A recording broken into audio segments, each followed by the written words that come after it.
E aí, pessoal, tudo bem? Bom, eu prometi para vocês semana passada um vídeo sobre juros no Brasil e nos Estados Unidos, algumas implicações em relação a essas decisões, e não consegui fazer. Isso foi na quarta-feira passada.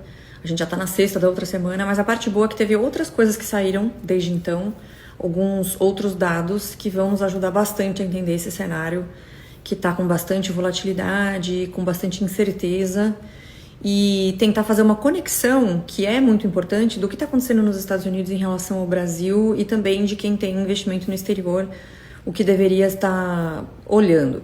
Então, a primeira coisa é que na quarta-feira passada saíram duas decisões, do Copom e do FONC. Então, o Copom é o Comitê de Política Monetária do Brasil, que decidiu por unanimidade manter os juros em 14,25, aliás, para aumentar, para 14,25.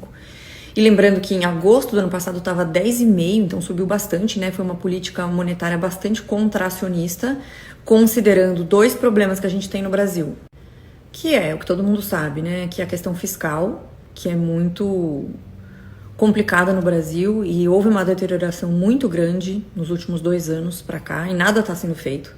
Não é que teve alguma mudança da política que fez algum que eles estão se importando, pelo contrário, continuam com políticas populistas e com... Até a própria Simone Tebet deu uma entrevista falando muito claramente que esse impacto vai ficar para 2026, Então, qualquer pessoa que esteja no poder em 2026, que a gente não sabe se vai ser o Lula, se vai ser um herdeiro do Lula, se vai ser alguém de direita ou pretensamente de direita ou direita permitida, como vocês quiserem chamar, a gente não sabe quem vai ser, mas sabe que vai ter para variar, uma herança maldita de um problema fiscal muito grave. E a outra é a inflação, que obviamente ela não está totalmente descontrolada, como já foram em anos passados, mas está subindo com uma aceleração preocupante. E assim, o governo não está nem aí para isso e ainda fica colocando a culpa nos outros, que é o que eles fazem de melhor. Até agora, o Lula, e principalmente a figura da Glaze, que além de presidente do PT, agora também está na articulação política do governo, fica colocando a culpa do aumento dos juros no Campos Neto, que saiu no ano passado, Dezembro foi o final do mandato dele. E para quem não sabe, o Copom é um colegiado de pessoas que tem a diretoria, vários diretores, eles têm autonomia para fazer o que eles quiserem, e decidir como quiserem. E nos últimos tempos, não só enquanto Campos Neto era presidente do Banco Central, mas quando o Galípolo assumiu, eles votaram de forma unânime para subir os juros. E essas reuniões agora também. E o Galípolo, foi até bacana dele ter feito isso, Por enquanto não tem o que falar, está fazendo um trabalho técnico. Ele foi a público dizer que não tem nada a ver com o Campos Neto, porque criou-se uma fake news nas redes de que esse aumento já estava contratado. Isso não existe. E aí vem as perguntas, mas como, se o governo não está fazendo nada, não está nem admitindo que tem problemas, está deixando esse problema para depois, culpando os outros e não está mudando absolutamente nada na questão estrutural, de fazer alguma reforma, alguma coisa para cortar gastos, então estão realmente nem aí, e ainda apertando um pouquinho mais no populismo, e ano que vem isso com certeza vai piorar, porque é ano eleitoral, como que o dólar caiu. E aí que entra os Estados Unidos na jogada. Então tem algumas coisas que impactam nisso, mas o principal, na minha visão, é o diferencial de juros.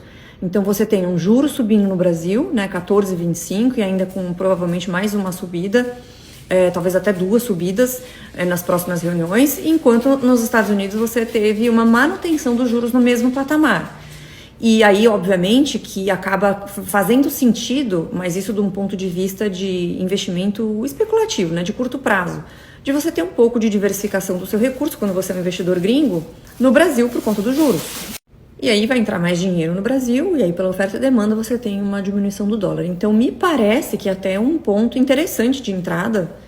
Eu sempre falo para vocês que eu não tento, em nenhuma... Há tanto tempo que eu já falo, 11 anos falando sobre investimentos no exterior, eu nunca me proponho a acertar cotação do dólar. Nunca, até porque isso é para fazer qualquer um de tonto. O ponto é ter uma aplicação nos Estados Unidos, ter uma acumulação de patrimônio em moeda forte de forma estrutural. Então, para longo prazo. Então, fazer aportes regulares, independentemente de quanto está o dólar, e também comprar bons ativos pensando no longo prazo. Mas, se a gente pensar em termos de janela, me parece, por essa situação, de que o cenário no Brasil hoje não é muito positivo, mas o dólar caiu, mesmo sem nenhuma mudança estrutural, por conta do diferencial de juros, que é uma boa oportunidade de compra. O que não me impede de o dólar continuar, eventualmente, caindo mais um pouco. E aí, falando de Estados Unidos, a gente tem uma situação agora com bastante volatilidade e incerteza. Eu fiz um vídeo umas 2 semanas atrás, explicando um pouco do racional por trás das medidas atuais do Donald Trump. Quem encabeça isso não é o único, né? Mas quem encabeça isso, que é o chairman do conselho financeiro que assessora o Donald Trump, é o Stephen Merrin, e ele tem um report bem longo que ele explica esse racional por trás das coisas, e a maior preocupação deles atualmente é conseguir diminuir a dívida. Tem uma rolagem para acontecer esse ano, de uns 9 trilhões de dólares aproximadamente, e quando vocês veem esse gráfico aqui, até 2020 a dívida era de 11 trilhões de dólares dos Estados Unidos, e em só 5 anos eles dobraram a dívida, adicionaram mais 11 trilhões, por conta da pandemia e tudo que foi feito no governo Joe Biden. E esse é um problema grave, e por isso que ele está fazendo muita coisa com pressa para aproveitar esse momento que ele tem, né, de alta popularidade, de começo do Congresso, do mandato, e de maioria do Congresso e do Senado. E aí, se você for ler o report do Stephen Merrin, você encontra que uma das coisas que eles observaram que poderia acontecer se tudo der certo como eles querem, seria trocar os bonds de dívida americana, que tem um maturity aproximado de 5, 6 anos, aproximado não, né, médio de 5, 6 anos, e com um yield alto para padrões históricos, e trocar isso por bonds, né, por títulos da dívida americana de vencimento de 100 anos e com juros zero. Aí você fala, Renata, mas por que alguém ia fazer essa troca? Para quê? Como que ele vai convencer? E aí que entra a estratégia das tarifas, que aí a gente pode discutir. Eu não sei também se é a melhor forma de fazer isso, mas das tarifas serem um ponto de pressão. Então isso poderia funcionar com a Europa e com o Japão, né, que são detentores da dívida americana. Então você pressiona duas coisas, pressiona a questão das tarifas, e considerando que os Estados Unidos é o maior consumidor do mundo e ele tem uma tarifa baixa em relação ao resto do mundo, ele cobra pouco de tarifas alfandegárias em relação ao resto do mundo. Então agora dia 2 de abril eles estão chamando de Liberation Day, vai ser anunciadas as tarifas recíprocas. É uma forma de barganhar, que de novo a gente pode discutir se vai funcionar, se é a melhor forma de fazer isso, para conseguir fazer essa troca, esse swap dos bonds que eles têm hoje com maturity de 5, 6 anos, pagando um yield mais alto, para um que não pague nenhum juros e tenha um maturity de 100 anos. E aí ele pode usar as tarifas e também a diminuição dos gastos com segurança, com gastos militares, que os Estados Unidos são o xerife, né, a polícia do mundo. Só que a China é a maior detentora dos títulos públicos americanos. E existe dúvida, né, se pode funcionar mais provavelmente com a Europa e Japão, mas e a China? O Stephen Merrin acredita que é possível.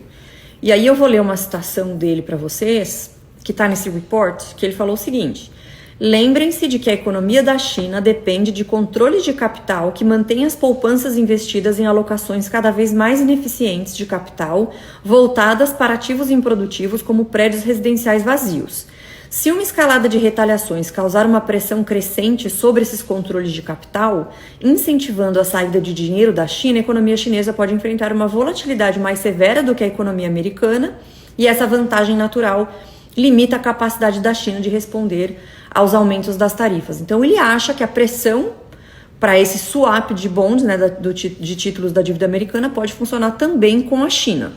Então a preocupação dessa administração é um dólar demasiadamente valorizado, que prejudica a balança comercial, essa falta de reciprocidade em relação às tarifas, né, porque a maior parte dos países cobra muito mais tarifas do que os Estados Unidos, e aí a produção sai dos Estados Unidos e vai para outros locais, e eles também têm um poder de barganha muito grande pelo tamanho do canhão que eles são, né, por serem um grande consumidor do mundo, mas eles têm uma preocupação com esse dólar demasiadamente valorizado, eles têm preocupação com o tamanho da dívida, que está muito grande, e essa rolagem de dívida que vai ter esse ano de 9 trilhões de dólares.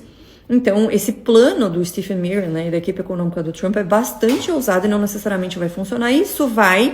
Isso pode acontecer porque eles estão cortando gastos e aí eventualmente isso pode abrir espaço para cortes de impostos, o que vai ser muito positivo, mas tudo isso que a gente está falando agora traz incerteza, insegurança, turbulência e obviamente que você não sabe se vai dar certo. E eles querem fazer isso sem que o dólar perca a natureza de ser uma moeda que é reserva de valor internacional. Então é um plano, como eu falei, bastante ousado, fazendo muita coisa e mexendo em muita coisa ao mesmo tempo. E isso já está se refletindo na incerteza do consumidor americano, eles têm como medir isso, né? Vocês podem ver por esse gráfico que a incerteza, né, do consumidor americano está muito baixa, inclusive em comparação a outros períodos de turbulência, como 2008 e a pandemia ali em 2020. E isso tem alguns impactos. O primeiro impacto, que é o mais normal, é na bolsa. Então a gente teve uma queda significativa no S&P e na Nasdaq, alguns papéis mais do que outros, por conta dessas incertezas, e isso também pode gerar uma oportunidade. A gente nunca sabe exatamente quando vai ser o fundo, e por isso que eu vivo falando para não ser mão de alface, sair vendendo e, eventualmente, se você tiver caixa, aproveitar algumas oportunidades aos poucos. O comunicado do Powell, né, que é o presidente do Federal Reserve, o Banco Central americano, na semana passada, foi bem ok, dovish, né, como se fala. Ele foi mais tranquilo, mais suave do que esperava-se. E ele usou uma palavra que nos Estados Unidos ninguém gosta depois de 2020, que é transitório. O impacto dessa inflação das tarifas, ele é transitório, né? Porque pode impactar algumas coisas inicialmente, eu expliquei isso também no outro vídeo, que depois ele pode ter um efeito recessivo, né? Porque as pessoas deixam de consumir e de produzir, e aí você tem uma contração na economia, que pode ser também um efeito de curto prazo, que é complicado também de acertar exatamente dessa administração, que é esse efeito recessivo de curto prazo para conseguir baixar os juros e rolar a dívida de uma forma mais barata. Mas o comunicado dele foi bastante positivo, os mercados deram uma subidinha, só que daí nessa semana, isso especificamente hoje, além das incertezas em relação às tarifas, né, foi anunciada tarifas para o setor automotivo e a gente vai ter o tal do Liberation Day em abril, dia 2 de abril, você tem uma situação em que a inflação nos Estados Unidos não arrefeceu. Hoje saiu um dado, que é o PCE, que é um dado de inflação, e aí ele se divide em dois. Ele tem o dado completo, que ficou em linha com o esperado pelos economistas, mas ele tem o core, que ele exclui algumas coisas que têm muita volatilidade, como alimentos e energia. E é isso que o Banco Central olha, principalmente, na hora de decidir o que ele vai fazer com os juros, que é a única ferramenta que ele tem de contração, né? Ou de expansão. Esse core, ele veio um pouco, né, slightest acima do esperado. Só que daí o mercado olhou e falou assim, bom, a inflação não está arrefecendo, isso antes até do impacto das tarifas, e isso provavelmente vai fazer com que os juros não sejam alterados esse ano, que era uma expectativa grande, né, de ter algum corte esse ano em algum momento, talvez no fim do ano e tal, mas talvez isso não consiga mais acontecer nesse ano. Vai depender como as coisas vão acontecer e se o que o governo Trump vai fazer, quando isso vai começar a dar efeitos, e se ele dá esse efeito inicial de subida de preços, mas ele vai ser transitório, como disse o Powell, né, que é uma palavra que eles não gostam, porque em 2020 eles falaram isso na pandemia e não foi nada transitório. Mas pode ter um efeito recessivo um pouquinho depois dessa subida de preços inicial. Então são muitos detalhezinhos que trazem incerteza. E o principal problema que você enxerga no mercado de ações com essa queda dos papéis é justamente a incerteza. Você não ter uma capacidade de previsibilidade do que vai acontecer. E aí, naturalmente, você tem um sell-off.